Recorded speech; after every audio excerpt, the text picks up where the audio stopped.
Welcome everyone. So today we are going to understand why the answer for this question is not 1.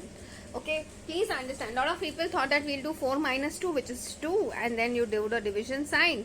And here also we have 4 minus 2, which is 2.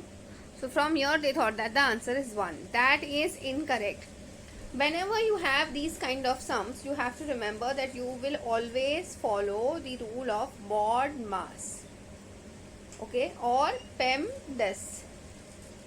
Whatever works for you. Okay, so in both the cases, if you realize, the division and the multiplication operation has to be done way before addition and subtraction. So here first what we will do is we'll keep 4 minus not minus, we'll just do 4, we'll keep the 4 as it is, and minus 2 divide by 4, that is nothing but what, minus 1 upon 2 minus 2.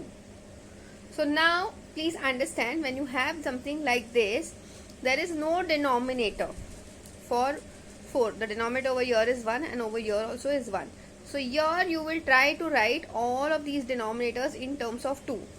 So for that you will multiply the numerator and the denominator by 2 on for fraction of 4 as well as fraction of 2.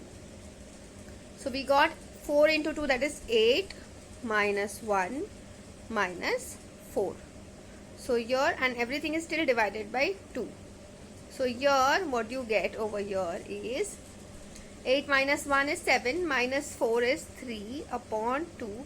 So answer for this question is 1.5, or you can even write this as 1 by 2.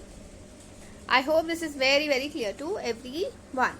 That's it for today. I will see you in the next video.